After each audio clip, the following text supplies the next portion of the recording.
compañía nuevamente. Listo, me confirman por favor si aparece el mensaje de que estamos grabando. Sí. Confirmamos. Gracias. Y con este mensaje de confirmación damos inicio a nuestra cátedra nómada de la noche de este día. El día de hoy tenemos el gusto de escuchar no solamente a un ponente, sino además a nuestro compañero de la misma cátedra nómada, el profe Jorge Mario. El día de hoy nos va a acompañar con una presentación titulada Analítica de datos, reflexiones para el Big Brother. El profe Jorge Mario Gaviria Hincapié es ingeniero de sistemas, magíster en epidemiología, doctor en educación y estudios sociales y actualmente se desempeña como docente e investigador de la Institución Universitaria Tecnológica de Antioquia, una de las instituciones que hace parte de este proyecto Cátedra Nómada. Sus áreas de conocimiento o de interés comprenden la computación cuántica y la inteligencia artificial. Además, el profe tiene también otros saberes que también explora bastante bien y es, por ejemplo, escritor de relatos como cuentos y novelas. Profe Jorge, bienvenido a esta cátedra. Estamos atentos y deseosos de escucharte y que disfrutes mucho este espacio. El auditorio es todo tuyo. Bueno, muchas gracias, Jenny y María Eugenia, David, bueno, y resto de compañeros de Cátedra Nómada, y muchas gracias a los estudiantes y a todo el público que pues se acerca a este espacio de reflexión. Es un espacio que hemos creado y que lleva varias versiones, ¿cierto?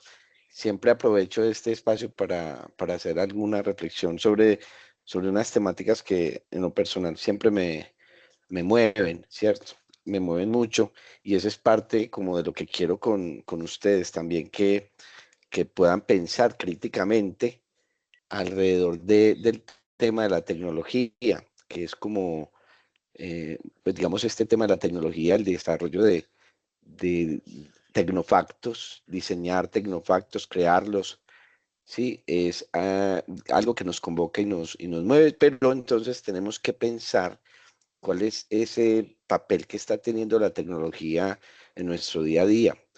Y de manera que nosotros podamos tener una postura crítica frente al uso y el abuso de la tecnología, ¿cierto? O sea, pensar cuál es el uso que le vamos a dar y también ser conscientes de ese abuso que se genera a partir de las posibilidades que nos ofrece la tecnología. De manera que nosotros podamos tener pues como una perspectiva crítica que cuestione y analice, ¿cierto? Esa influencia en el día a día, en esta sociedad. Nosotros hacemos parte de esa sociedad. Hoy le decía a alguien que, ¿cierto? A un profesor que me preguntaba por este tema de la analítica de datos y el Big Brother, ¿sí? Que era el Big Brother y que yo de dónde había sacado pues como ese tema, ¿sí? Entonces recordaba que yo en el Tecnológico de Antioquia dictaba un curso de sociología y digamos que me lo habían inicialmente ofrecido que porque yo era muy carretudo, pero allí en ese curso de sociología pude hacer escuela con todas estas temáticas y reflexionar con los estudiantes, en particular del tecnológico, del papel de la tecnología y cómo, en particular con los de desarrollo de software, cómo la analítica estaba impactando nuestro día a día.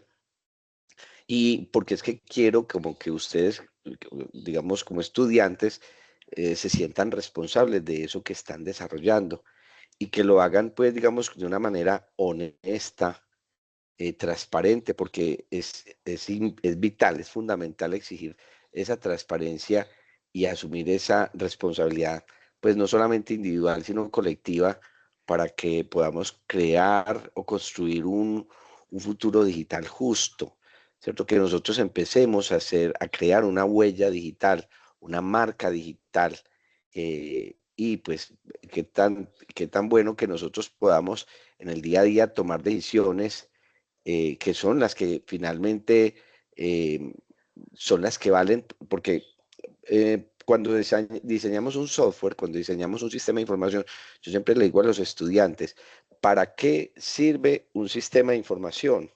Un sistema de información sirve para tomar decisiones. Si ese software, si esa tecnología, ese sistema de información no nos ayuda a tomar una decisión, eso es un lujo asiático, así lo he bautizado yo, un lujo asiático, porque pues esas tecnologías, esos programas, pues no están ahí como por desarrollar tecnología, o sea, tecnología por desarrollar tecnología, no, eso tiene que tener siempre un para qué. Y ese gran para qué es para tomar decisiones eh, que nos lleven a un bienestar, ¿cierto? Eh, Todos, y lo he dicho antes, somos sujetos políticos y somos políticos, todos somos políticos porque la política significa el cuidado del otro. A eso significa la política. Aquel que se dedica a la política es porque se dedica al cuidado del otro. Lamentablemente lo hemos tergiversado, hemos asociado la política con poder, con gobernar, hemos asociado la política con robar, ¿cierto? Hemos asociado la política con el se ve ye, ¿cómo voy yo? Pero realmente lo que significa ese sentido trascendente es el cuidado de los demás, el cuidado del otro. Pero para poder tomar o para poder cuidar del otro tenemos que tomar decisiones. Hoy por hoy tomamos decisiones con la información que nos llega, ¿cierto? Y ese es el gran sentido que hoy empieza a tener el uso de la tecnología en la sociedad, que quienes cuidan de los otros puedan tener información de esos otros para poder tomar buenas decisiones, ¿cierto? Pero entonces ese, digamos, en cierta medida es hoy el uso, pero también, lamentablemente, y eso es parte de las reflexiones que yo quiero que empecemos a tener, hay unos abusos. Y por eso, pues entonces, esos abusos son por parte de quién. Quiero llamarlo metafóricamente, aunque no fui yo el que creé pues el concepto, ese concepto lo creó George Orwell en el año 1948, ¿cierto?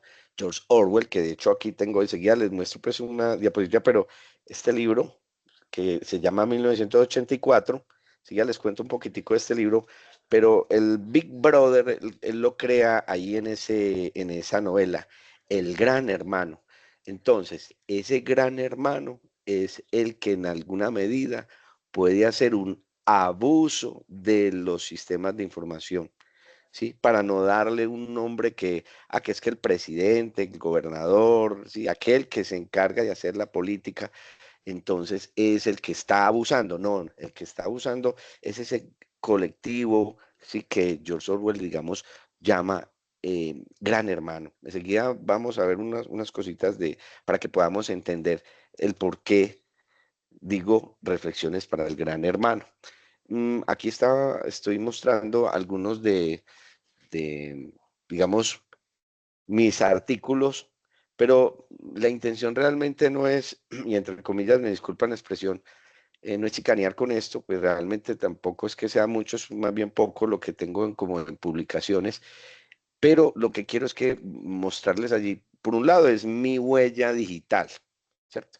Esto es en parte lo que yo estoy dejando como huella en una red, en un sistema al cual ustedes pueden ingresar. Esto es público. Cualquier persona que tenga internet puede entrar y puede mirarme, puede saber quién soy yo desde este aspecto, desde lo que ustedes ven allí, ¿cierto? Ahí hay unos temas que me han movido siempre, desde hace mucho rato. Mire, por ejemplo, el suicidio en los estudiantes universitarios es un fenómeno que me ha preocupado desde el año 2014. O sea que esto lo publicamos en el 2014, pero entonces el estudio venía trabajándose o desarrollándose desde antes y así sucesivamente. Hay una cantidad de otras temáticas que me han movido, ¿cierto? La realidad aumentada en el tratamiento de enfermedades mentales, digamos, la deserción estudiantil.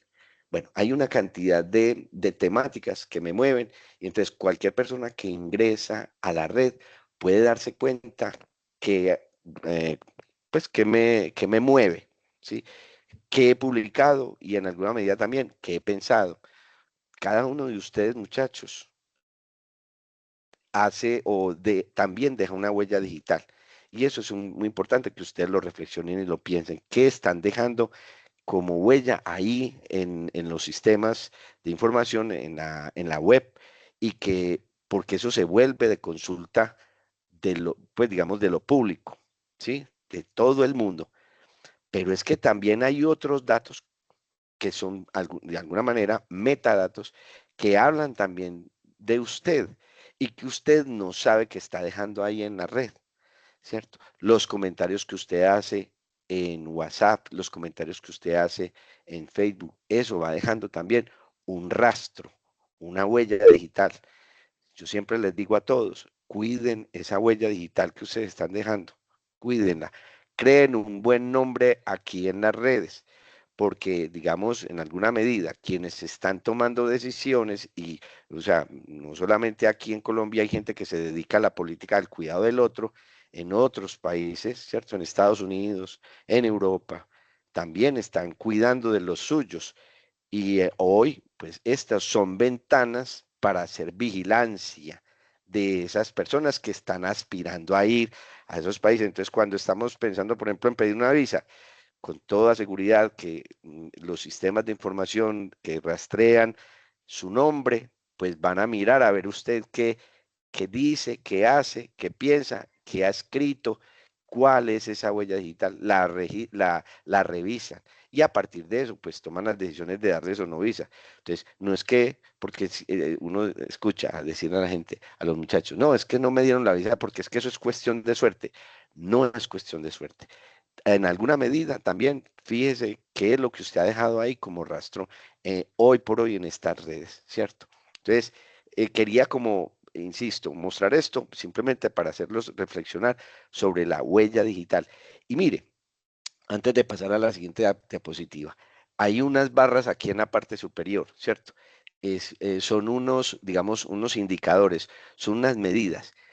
¿A qué voy con esto? Que nosotros estamos dentro de un modelo cuantitativo, estamos dentro de un modelo, un paradigma positivista, ¿cierto? O sea, de lo cuantitativo, donde nos están midiendo, no nos están cualificando, nos están midiendo con datos que están dejándose allí en la red. Entonces, para que lo tengan en cuenta, ¿sí? Que son mediciones y cuando hablamos de mediciones, números cuantitativamente nos están midiendo y nos están rastreando. Entonces, aquí mencioné hace un instante el tema pues del control. Pero entonces para poder hacer control se hace vigilancia permanente. Entonces, no hay unas personas que estén allí pendientes de cómo se está moviendo la red. Son computadores con hoy por hoy sistemas inteligentes, redes neuronales que están haciendo esa vigilancia, ¿cierto? Y que en alguna medida en el uso de todos estos aplicativos se está generando disciplina. En alguna medida, y yo aquí esta diapositiva la puse como pues para empezar a hacer algunas reflexiones, vigilancia y disciplina desde Orwell a Foucault, ¿cierto? Orwell es George Orwell, que es el autor de este libro, ¿sí? Que se llama 1984. Y Foucault es Michel Foucault, el filósofo francés que pues ha planteado una cantidad, o que planteó pues alguna cantidad de conceptos muy interesantes, que ha escrito pues una infinidad de libros, pero hay uno que es muy importante que se llama Vigilancia y Control, ¿cierto? Entonces, en ese libro, pues, se habla del control biopolítico y de la intencionalidad que han tenido quienes hacen política de no solamente controlar el cuerpo, sino también controlar la mente. Sí, eso ha sido una intención que se ha tenido. Y mire, todo, ustedes dirán, pues, ¿y eso cómo lo evidenciamos? Todo el mundo queremos conocer la vida de los otros. Sí, uno va viendo cómo la gente, mucha gente es interesada por la vida de los demás, ¿cierto? Y entonces hablamos de que, bueno, no, usted sí es chismoso, ¿cierto? Porque quiere saber y quiere indagar la vida del otro y quiere conocer sus secretos, ¿sí? Pero es que no, hoy por hoy también nosotros se los estamos facilitando y de eso pues también voy a hablar ahorita un momentico con algunos conceptos que ha planteado otro filósofo que se llama Byung-Chul Han. Pero en este momento, en esta partecita, voy a hablar de vigilancia y disciplina desde Orwell a Foucault. Entonces, les he estado mencionando el libro 1984. George Orwell escribió este libro, esta novela distópica, en el año 1948. ¿Sí? Él se imaginaba, mire, entonces ubiquémonos en el tiempo. Inglaterra, 1948, posguerra, habían acabado de terminar la Segunda Guerra Mundial, Europa estaba ahí medio devastada, ¿cierto? Los alemanes habían sido derrotados, eh, los ingleses habían estado pues sometidos a esas bombas B2 por parte de los alemanes, ¿sí? Y pues listo, ¿cuál era el futuro que se venía para esa sociedad, para la sociedad inglesa que tenía que reconstruir su país? Europa tenía que reconstruirse, ¿sí? Estaban ahí aliados con, por ejemplo, los americanos, que los americanos pues en alguna medida habían quedado en el mejor de los mundos porque la guerra se desarrolló en otro país o en otro continente y no se tocó absolutamente nada de la infraestructura eh, que pues que tenían ellos como en Estados Unidos. Entonces, como les digo, quedaron en el mejor de los mundos, ¿sí? Inglaterra no. Y este señor entonces se imagina el futuro, se lo imagina. ¿Cómo será el mundo? Y como de acuerdo como a lo que él está viendo con el desarrollo de la tecnología. Entonces, la sinopsis de esta novela es, en el año 1984, la vida privada ha desaparecido en Londres. La vigilancia constante del Estado ha borrado los límites entre lo público y lo íntimo, ¿cierto? Y la figura omnipresente del gran hermano, el Big Brother. Ahí el Big Brother controla cada aspecto de la existencia de los ciudadanos. Cada aspecto es el día a día, a quién se ama, a quién se respeta, a quién se venera, dónde deben estar los hijos, dónde, o sea, cómo nos tenemos que mover, ¿sí? El protagonista se llama Winston Smith y trabaja para el Ministerio de la Verdad, una institución encargada de alterar el pasado para ajustarlo a los intereses del poder totalitario.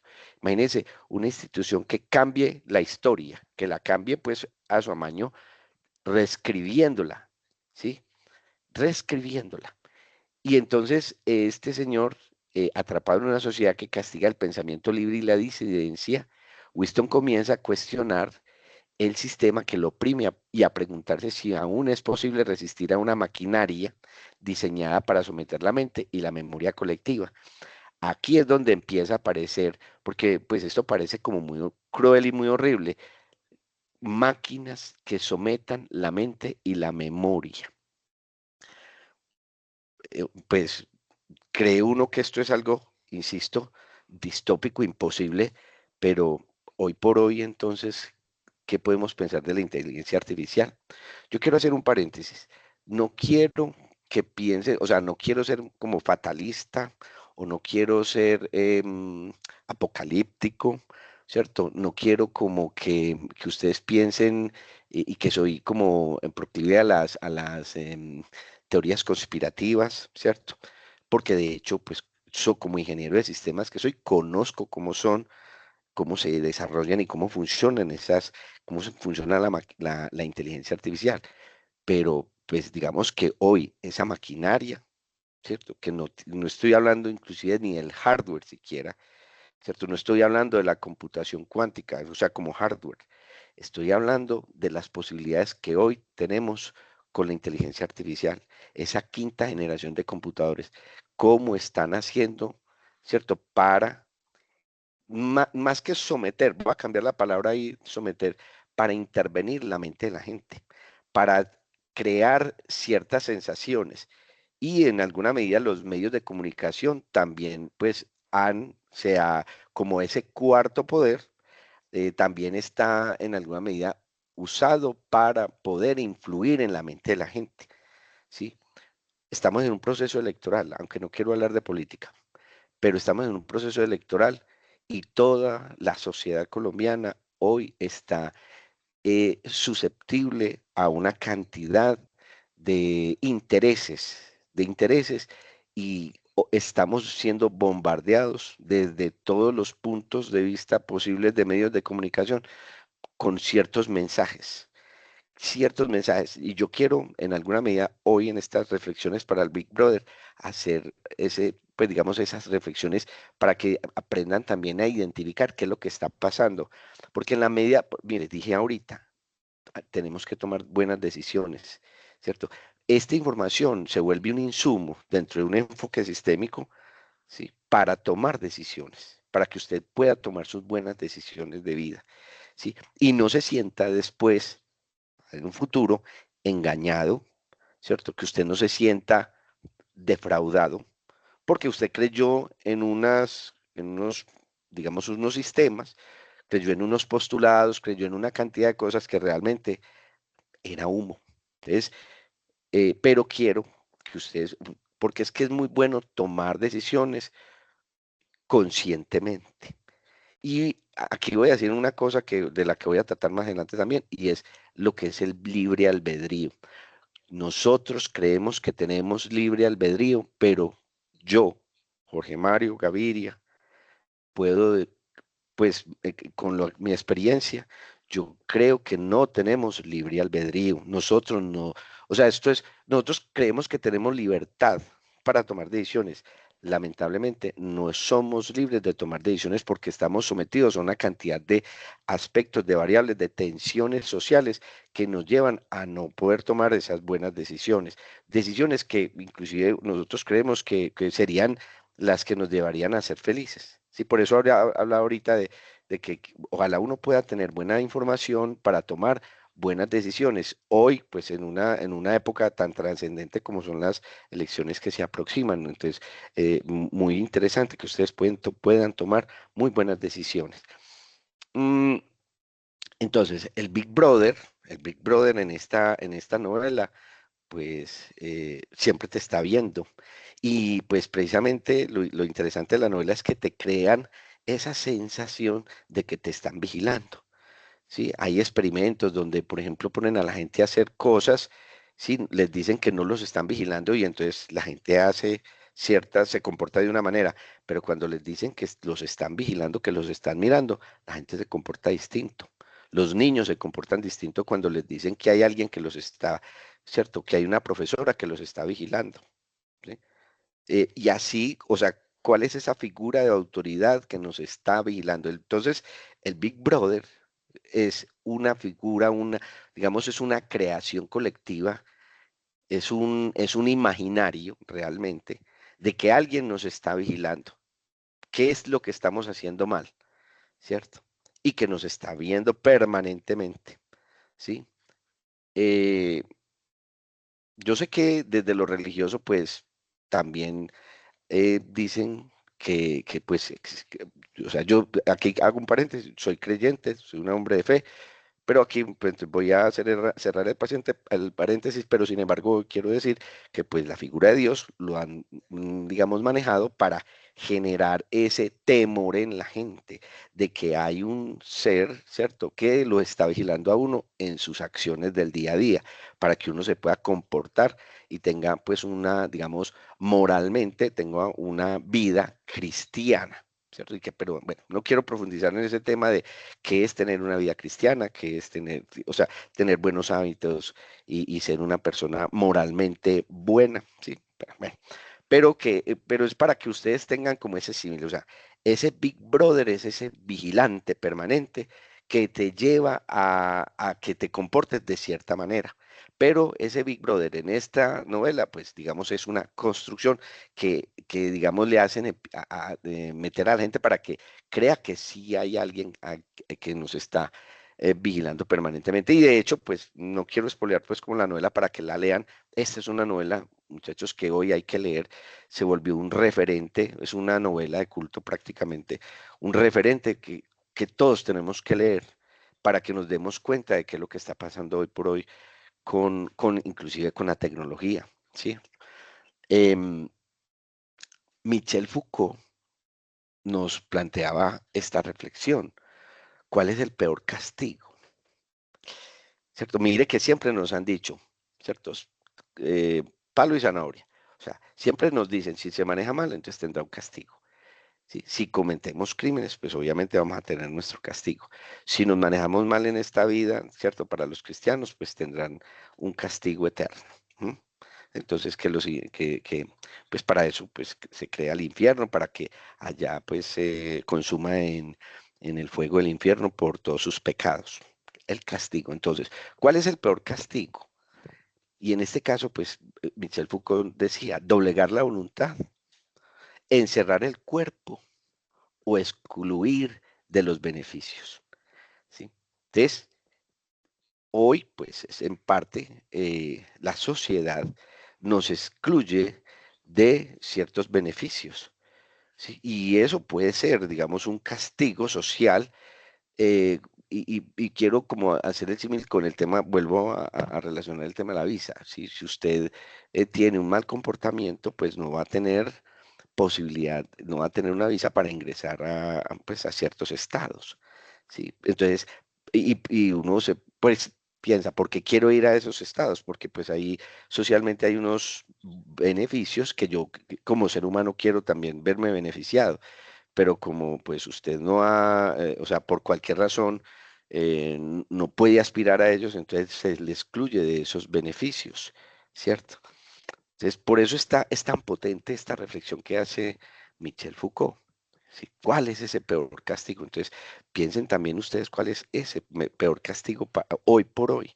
¿Sí? Y entonces para eso es que se necesitan también los datos, para empezar a mirar, a cuestionar, a mirar de una manera inteligente, mirar de una manera inteligente la información que se puede captar o se puede obtener de cada ser humano. Este señor se llama Alan Madison Turing. Es, entre comillas, el padre de la computación moderna, ¿cierto? Para muchos, pues, les menciono, Alan Turing, pues, creó una máquina que llamaba, bueno, era una máquina, un computador electromecánico que se utilizó para descifrar los mensajes de las comunicaciones del ejército alemán.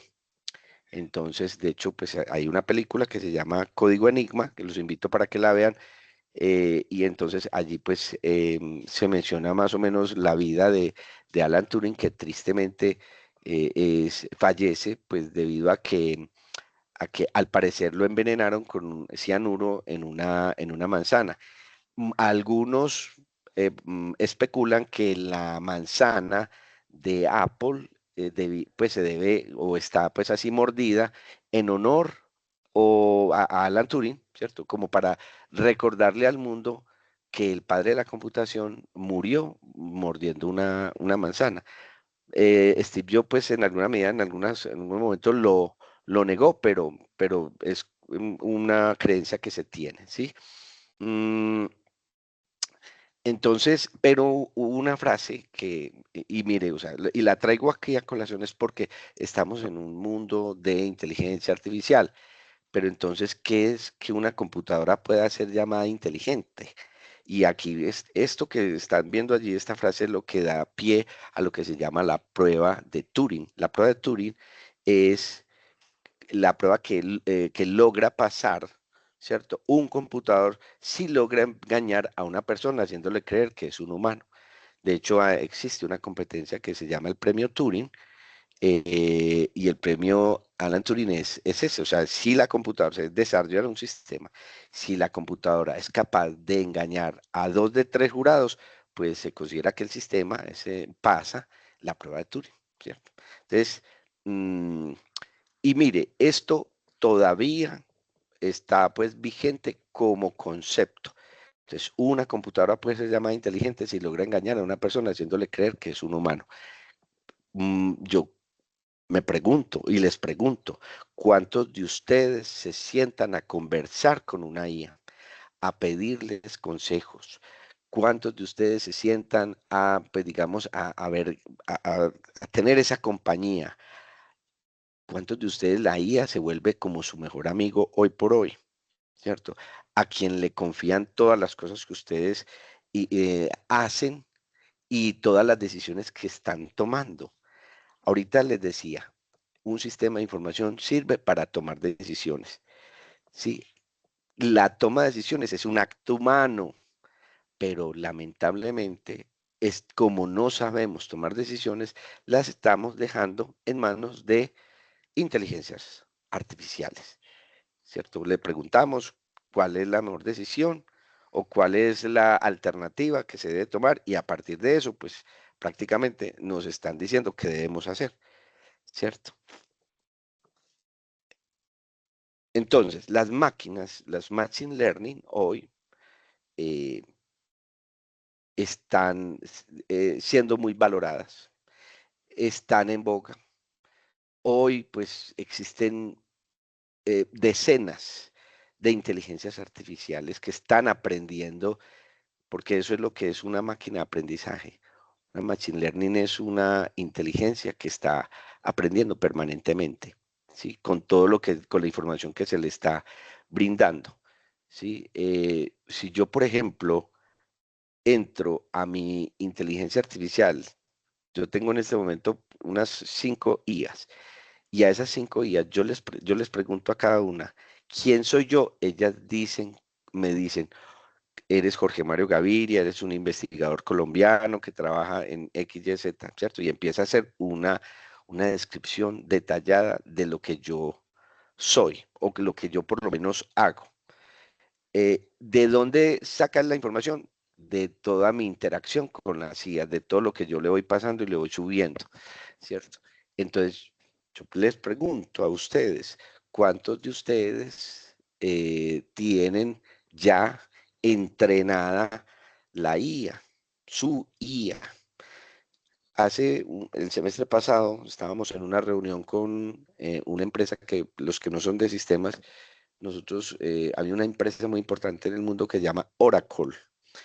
Y entonces aquí en Colombia, pues hay unos representantes de Oracle y estábamos con ellos hablando, preguntándoles cómo estaban haciendo la vinculación de profesionales a Oracle. Y ellos nos decían, estamos vinculando profesionales híbridos. Y yo, híbridos, ¿cómo así que híbridos? Sí, los estamos contratando con su inteligencia artificial. Su inteligencia artificial, como si fuera una prótesis, como si fuera una extensión suya, ¿cierto? Y entonces eso me cuestionó. Entonces yo pensaba, bueno, si uno le pregunta bobadas a esa IA, con toda seguridad que usted está entrenando esa IA de esa manera, con bobadas. Si usted, o sea, si se han dado cuenta, si observan, la IA es muy condescendiente, lo adula permanentemente, ¿cierto? Lo adula. Entonces hay que tener cuidado con eso, insisto. Y hay mucha gente que hoy no sabe utilizar la IA y es más, no saben que alucina y no saben cómo controlar esas alucinaciones. O sea, cómo hacer, porque existen ya técnicas, plantillas, una cantidad de formas, de frameworks, existen frameworks para poder hacer prompt engineering con estas IAs. Entonces, muchachos, aquí la reflexión es, nosotros tenemos que entrenar muy bien estas inteligencias artificiales porque a nosotros más adelante en el sector productivo nos van a contratar es con esas IAs, ¿sí? Van a ser digamos, colegas. Yo no las llamo colega, yo las llamo extensiones de ustedes, ¿sí? Tenemos que entender qué es lo que hay allí en eh, dentro, o sea, como esa caja negra, que hay dentro de esa caja negra de las máquinas de aprendizaje. Muchachos, matemáticas, probabilidades, o sea, una cantidad de fórmulas, de modelos matemáticos eh, que pues bueno, ahorita pues ya no nos tenemos, entre comillas, no nos tenemos que preocupar por esto, ¿cierto? Por cómo están esas cajas negras, pero la invitación, muchachos, es que entiendan cómo son estos procesos internos, cómo se fundamenta estas máquinas de aprendizaje, cuáles son esos modelos matemáticos de regresión, de clasificación, de predicción, porque mire que, por ejemplo, hay una palabra muy bonita que hay allí que dice probabilidad, ¿cierto? Porque las probabilidades nos sirven para hacer predicciones. Esas máquinas de aprendizaje se están volviendo como unas bolas de cristal que nos están anunciando, nos están determinando, nos están diciendo cómo va a ser el futuro. Y ese futuro nos lo dicen, es de acuerdo a toda esa cantidad de datos históricos que pueden recabar y que pueden procesar, y que el ser humano no es capaz de hacerlo en su día a día o que, pues digamos, de una manera natural. Por eso necesita de estas inteligencias. Yo les digo, no hay que tenerle miedo a estas inteligencias hoy por hoy, porque es que es parte de eso que nos están vendiendo. Nos venden el miedo por la IA. No tenemos que, o sea, no les tenemos que temer. O sea, tenemos que aprender a usarlas, ¿sí? Ahora, que hay que conocerlas muy bien porque lo que se está comentando, lo que nos está llegando es los abusos que se están creando o se están haciendo con esas IAs, ¿sí?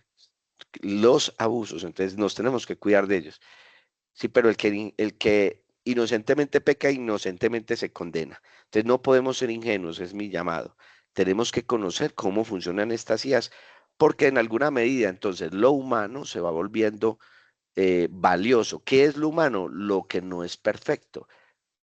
Desconfiemos de esas cosas o de, por ejemplo, videos, de esas presentaciones que nos muestran tan perfectas, ¿sí? El error, lo imperfecto empieza a tener un cierto sentido, un cierto valor, porque entonces eso es una denotación o es un síntoma de que detrás hay algo que es humano y que no es una máquina, ¿cierto? La imperfección es un rasgo de la humanidad que se tiene detrás de ciertos elementos, para que lo tengamos en cuenta. Em, entonces, insisto que el origen del concepto de Big Brother está basado entonces en esa novela 1984 de George Orwell. En ese libro distópico se habla de un ojo que observa y es capaz de castigar los movimientos de todos. Yo quiero que pensemos, mire, Medellín está mejorando mucho. Hoy veía un video con un montón de señoras hablando de cómo se sentían ellas seguras en la ciudad de Medellín. ¿Por qué? Porque habían un montón de cámaras que cuidaban a la gente en la ciudad, ¿cierto? Y eso se volvió ya ahora, pues, que hayan cámaras en todas partes, eso se volvió tan natural y entre comillas tan invisible que a veces ni los mismos delincuentes como que se dan cuenta de que los están vigilando a través de esas cámaras, ¿sí? Miren, en este momento en la ciudad de Medellín hay más de 3.248 cámaras. En el estadio hay más de 162 cámaras de reconocimiento de patrón facial, ¿cierto? 162 cámaras que están mirando a los hinchas que están allí en el estadio. Y esas cámaras reconocen quién es quién. Sí, lo mismo en el aeropuerto, José María Córdoba, hay 34 cámaras que están vigilando permanentemente el aeropuerto. Usted se baja en el aeropuerto y hay una cámara que lo detecta, le detecta la cara y ya usted le dice usted quién es, para dónde va, de dónde viene, ¿cierto? Pero, pues, insisto, todo esto empezó a ser natural para nosotros como ciudadanos. Todo esto, y está bien, pero ahorita yo quiero que reflexionemos alrededor de este ojo que nos está viendo, que nos está mirando, ¿sí? Y de toda esa información que empieza a estar en bases de datos y que se vuelven, en algunos casos, de dominio público para ejercer, digamos, negocios desde lo privado. También para el cuidado desde lo político, pero también para el control y la vigilancia. Porque nos han estado vendiendo también un concepto de seguridad. Y estas cámaras en alguna medida, pues también. Entonces, cuando uno empieza a ver que hay un montón de cámaras, pues empieza uno a tener una sensación de seguridad, ¿cierto? Entonces, es algo que empieza pues como a surgir con ciertas subjetividades. Y aquí pues entonces empiezan a aparecer personas como Yuval Noah Harari o como Byung-Chul Han, por eso aquí hablo de subjetividad y datos, desde Han, o sea, Byung-Chul Han, hasta Yuval Noah Harari. Entonces miremos que el capítulo anterior está hablando desde George Orwell hasta Michel Foucault, con todo su concepto de vigilar, castigar y de hacer control de los sujetos, ¿cierto? Aquí voy a hablar un poquito de esas reflexiones que han hecho estos autores, Byung-Chul Han y Yuval Noah Harari, alrededor de los datos, de los algoritmos, de la información, ¿cierto? Byung-Chul Han se volvió famoso por un ensayo que él trabajó porque habló de la sociedad del cansancio, ¿cierto? Él habla de que nosotros nos volvimos una sociedad del rendimiento, tenemos que ser completamente productivos, tenemos que producir al 100, ¿cierto? Y entonces el control ya no es externo, sino una autoexigencia, porque es que yo tengo que producir, yo tengo que conseguir plata, y esa autoexigencia interiorizada nos impulsa permanentemente a ser muy productivos y a tener 2 y 3 trabajos.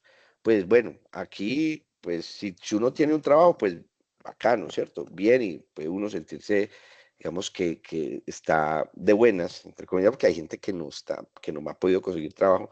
Sin embargo, en sociedades como la norteamericana, hay gente que tiene 2 y 3 trabajos para poder, pues, por un lado, conseguir plática para lo básico, pero digamos, otros lo hacen por un sentido de productividad, de generar dinero, generar plata, ¿cierto? Propio de sociedades capitalistas. Ahora, la tecnología hace, digamos, una influencia del entorno digital. Nos dice Byung-Chul Han que la búsqueda de like, de seguidores y métricas se convierte en una medida del valor personal en la sociedad actual, ¿cierto? Este fin de semana vi una película que les recomiendo, que es una crítica social, que se llama La Señora Influencer. La Señora Influencer. Y entonces es muy interesante ver cómo una persona que estaba completamente aislada por unos problemas mentales, ¿cierto? La psicóloga le recomienda pues, que empiece a abrirse, y ella pues de buenas a primeras empieza a encontrarse con las redes y a convertirse en influencer, y entonces empieza a sentir una cantidad de cosas a través de esas redes y de cómo ella se transforma de la noche a la mañana en una influencer, ¿cierto? Con un montón de seguidores, millones de seguidores que le están viendo todo lo que ella dice y hace, ¿cierto? Entonces, hoy, pues, yo creo que para ustedes, que aquí hay un grupo o un público muy joven, hay que ver cómo nos sentimos cuando montamos nuestros estados, y para nosotros la satisfacción es ver, ¿cierto? Que una foto nuestra, pues la ven 100, 150, 200. Para nosotros es muy importante ver cuántos likes, cuántos deditos positivos tiene, ¿cierto? Una imagen en Facebook, aunque yo entiendo, yo veo que ya mucha gente, pues sobre todo los jóvenes, no les gusta el Facebook. El Facebook es para las tías y tíos, para las personas grandecitas, ¿cierto? Pero pues digamos Instagram, TikTok, y cuántos followers, ¿no es cierto?, tienes y cuántos haters tienes. Y eso se vuelve importante, ¿cierto? Porque entonces esos seguidores generan métricas y convierte entonces el valor personal en algo muy importante, porque pues tenemos que mostrarnos como son y mostrarnos transparentemente. Y eso es lo que estamos haciendo, mostrándonos, exponiéndonos, exhibiendo nuestras, a veces inclusive hasta nuestras miserias. O sea, pero lo importante es mostrar. Yo hoy veía un estado de alguien que decía, gas mi vida, pero yo pensaba, pero ¿para qué lo pone? ¿Para qué pone inclusive gas mi vida? ¿Sabes lo que? Y quiere que lo vean cientos de personas en su estado.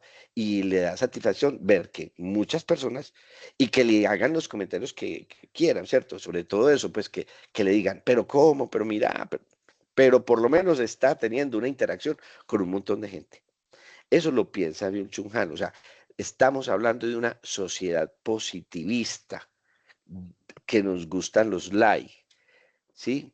Eso está teniendo unos impactos en los estudiantes, ¿cierto? Porque entonces hay una presión por destacar y construir una identidad digital y pero ahorita es una identidad de cansancio, de ansiedad y de sensación de insuficiencia, ¿sí? La sociedad del cansancio, entonces, es el resultado de una sociedad con enfermedades neuronales, dice Byung-Chul Han, con infartos del alma. Si en el pasado las enfermedades eran, pues, digamos, producidas por las bacterias infecciosas, ahora las enfermedades son absolutamente neuronales. Trastornos de límite de personalidad, depresión, trastorno por déficit de atención, hiperactividad y una cantidad de padecimientos ligados a lo que Byung-Chul Han ha llamado el exceso de positividad, ¿cierto? También habla Byung-Chul Han de la agonía del eros, ¿cierto? El cuerpo en nuestra sociedad de rendimiento es sexualizado como objeto consumible. O sea, si el cuerpo que se exhibe en las redes no está hecho para digamos, el consumo y para estimular el consumo, pues no sirve. Si usted lo utiliza, como en el caso de las fotos que están allí, que es para protestar, eso no sirve, eso no produce. Si no está expuesto para excitar, complacer o agradar, no es apto para mercantilizar. Es criticable y desechable en todos sus formatos, ¿cierto? Y entonces nos habla también de la sociedad de la transparencia, porque nos hemos transformado en una sociedad positiva que anhela me gusta. Algunas redes sociales, los no me gusta no aparecen siquiera porque eso no genera plata.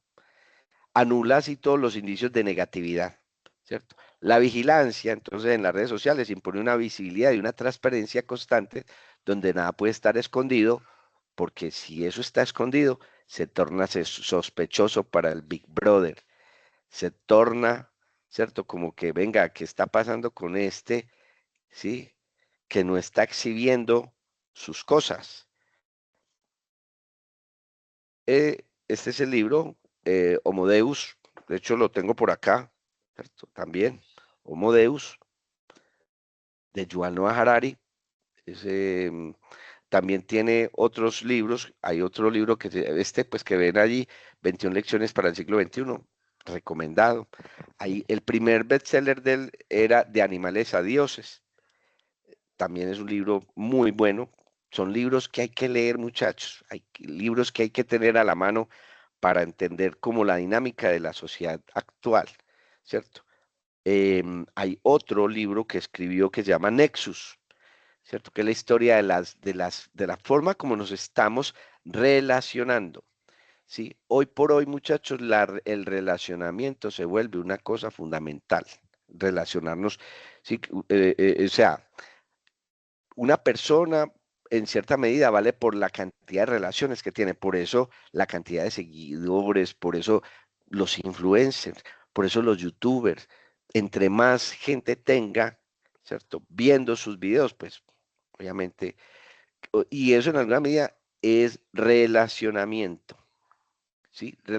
Hoy nosotros estamos a 2.5 personas de cualquier persona en el mundo. Anteriormente estábamos a 6 personas, pero gracias a estos temas tecnológicos estamos a 2.5 de cualquier persona, del Papa, de Donald Trump, de cualquier personaje en el mundo, ¿sí?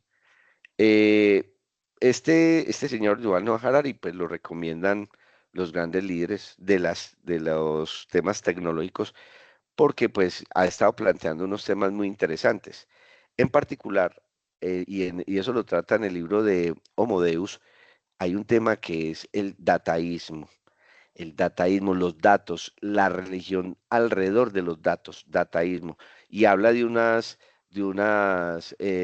mandamientos que se están dando alrededor de los datos, ¿cierto? O sea, viéndolo como si fuera una religión, hay unos mandamientos y también hay unos pecados capitales y explica y hace pues digamos, nos invita a ver el mundo de una manera, ¿cierto? Para definir ciertos conceptos. Por ejemplo, el comunismo, él lo trata como que es un flujo de datos centralizado. O sea, todo lo ve como dato. Entonces, el comunismo es un flujo de datos centralizado. El capitalismo es un flujo de datos descentralizado.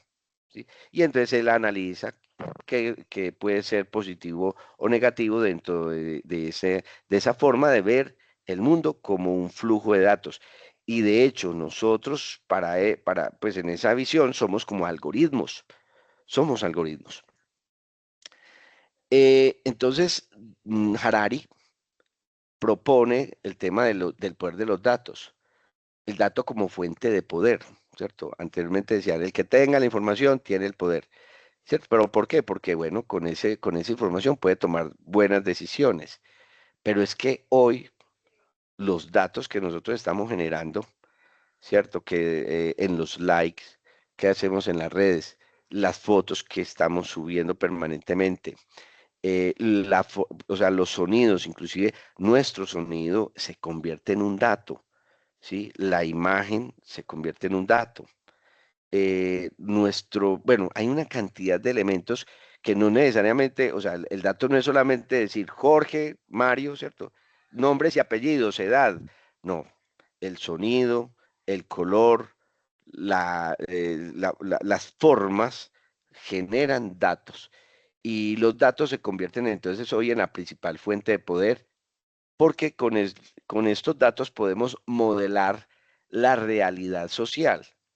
¿Cierto? Y no solamente la social, la personal, la individual, la de cada quien. Pues ahorita surgieron unos temas que están en boga y los invito a que los empiecen a revisar. Se llaman gemelos digitales. Los gemelos digitales. Entonces, los gemelos digitales se están construyendo a partir de los datos que nosotros estamos entregando a través de sensores o inclusive a través de información que estamos entregando permanentemente, ¿sí? Eh, Aquí mire, en ese segundo tema que aparece allí, que pongo algoritmos y libre albedrío. Ahorita hablaba de eso. Nosotros creemos y nos han vendido la idea de que nosotros podemos hacer lo que queramos, que para eso es el libre albedrío. Pero lamentablemente, yo pienso que no estamos así tan libre de tomar nuestras propias decisiones y hacer con nuestra vida lo que queremos. Los algoritmos conocen hábitos personales mejor que uno mismo, ¿cierto? Cuestionando la noción entonces del libre albedrío. Y entonces dependiendo de cómo, porque una cosa es lo que nosotros pensamos y otra es la que realmente actuamos, entonces finalmente con lo que actuamos es lo que dice de lo que somos nosotros. ¿Cierto? Y eso lo saben hoy por hoy los algoritmos. Y por eso entonces piense, o sea, cuestiónese, ¿qué le está apareciendo a usted hoy en su celular? Que le aparece pues cuando usted entra a Instagram o cuando usted entra a Facebook, los que todavía pues entran a Meta, ¿qué les está apareciendo? Entonces, el algoritmo, ¿qué es lo que está leyendo de usted? O sea, usted que está dejando como rastro, que está hablando, que está conversando con los demás, porque estos sistemas están permanentemente viendo y escuchando a usted individualmente, ¿sí? Lo están leyendo y lo están tratando de comprender.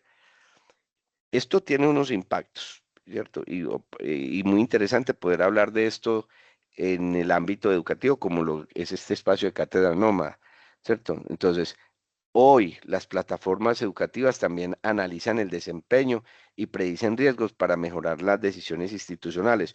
Por eso, pues al principio cuando les mostraba mi página, una de las cosas en las que yo, con las, pues, que me he preocupado es por el tema de la deserción estudiantil. ¿Qué es lo que está llevando a los estudiantes a desertar de las universidades? Si hoy, y yo pues les pregunto, no me tienen que responder ni levantar la manito, pero yo pregunto, ¿cuántos de ustedes están con matrícula cero, por ejemplo, en la institución, en las instituciones? Matrícula cero, ¿sí? ¿A cuántos inclusive les dan tiquetes del metro gratis? ¿Cuántos les dan ayudas alimentarias en las instituciones? O sea, hoy suplimos una cantidad de cosas que anteriormente decíamos, no, es que nosotros nos salimos de la universidad porque no tenemos plata, no tenemos pasaje, todavía pasa, todavía, sí. Pero cuando yo miro y le pregunto a la gente, venga, ustedes, ¿quién les paga la universidad? ¿Están con matrícula cero? Y es el 80, el 90% de la gente levantándome la mano. Y entonces cuando empiezo a mirar las estadísticas de deserción, yo veo que, por ejemplo, en programas como ingeniería de software, en el primer semestre deserta el 65% de la gente, o sea, de 100 estudiantes desertan 65. Entonces uno le pregunta, ¿qué está pasando? ¿Por qué todavía la gente se va? Porque la gente no quiere ni siquiera estudiar.